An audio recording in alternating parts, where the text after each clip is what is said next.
I was asked almost a year ago to participate in the Veterans Program. Having that active involvement with your military personnel as they're transitioning out into what we would call civilian life is a responsibility that we have.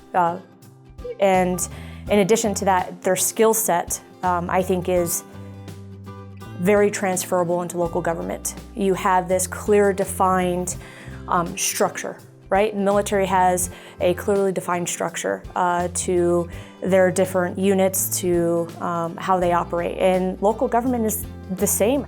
And these guys have experience in community relations. They have experience when it comes to program management, project management, logistics, finance. All of that is very transferable to a local government standpoint, and I think that this program really kind of breaks that barrier, and it breaks a stigma that is maybe surrounded military personnel transitioning out of the military.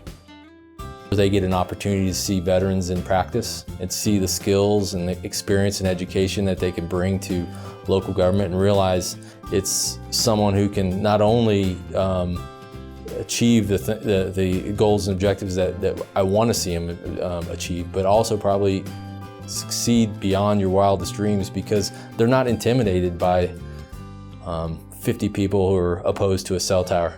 Why haven't we been talking about veterans in local government for years now? Because we've been talking about how do we get millennials and how do we get Generation X and how do we get all these younger folks into the profession? Because we know that there's these generations that are retiring and moving out, and there's a sort of shortage of the next generation managers. Why haven't we been talking about veterans? Because they bring such a great skill set to the table. Number one, there's not a risk. You have the opportunity to bring in someone into your organization 3 to 4 months free of charge, that they can come in and they can show you, they can demonstrate the value to your organization. And the thing that I love about it is the range of veteran skills that we get, that we see on the different candidates that come through.